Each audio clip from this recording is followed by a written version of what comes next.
Ele será chamado Nazareno.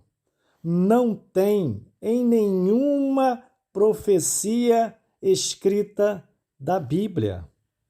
Ué, então como Mateus diz que Jesus foi morar numa cidade chamada Nazaré para que se cumprisse o que fora dito pelos profetas, ele será chamado Nazareno.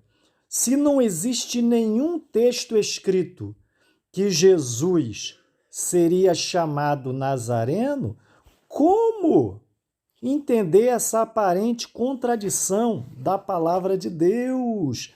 Os inimigos da palavra de Deus usam esse texto para dizer, viu, a Bíblia está errada, porque Mateus diz que Jesus foi chamado de Nazareno para se cumprir o que os profetas, escreveram, haviam dito. Ó, meu irmão, eles usam esse argumento. Mas se a gente lê o texto, olha o que o texto diz.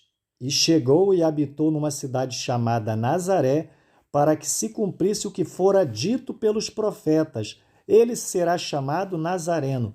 Os profetas, o texto aqui não está dizendo que os profetas escreveram que Jesus seria chamado Nazareno. O texto está dizendo que os profetas disseram que ele seria chamado Nazareno. E qual é a dificuldade de entender? Por exemplo, quem é maldoso e não quer entender da maneira que a Bíblia está orientando, vai dizer que isso daqui é um erro escriturístico. Mas quem lê o texto e entende perfeitamente o que o texto está dizendo, o texto não está dizendo que os profetas escreveram que Jesus seria chamado Nazareno.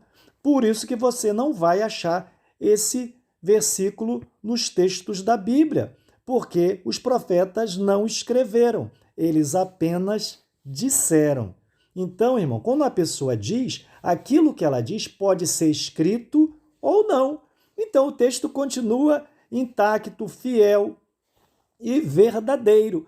Não há aparentemente contradição alguma, porque Jesus foi chamado Nazareno para que se cumprisse o que os profetas disseram e não para que se cumprisse o que os profetas escreveram. É por isso que você não vai achar esse texto que Jesus seria chamado Nazareno na Bíblia, porque os profetas não escreveram, eles apenas disseram. E se a Bíblia diz que os profetas disseram, eu acredito. Está na Bíblia? Eu acredito. Deus abençoe sua vida.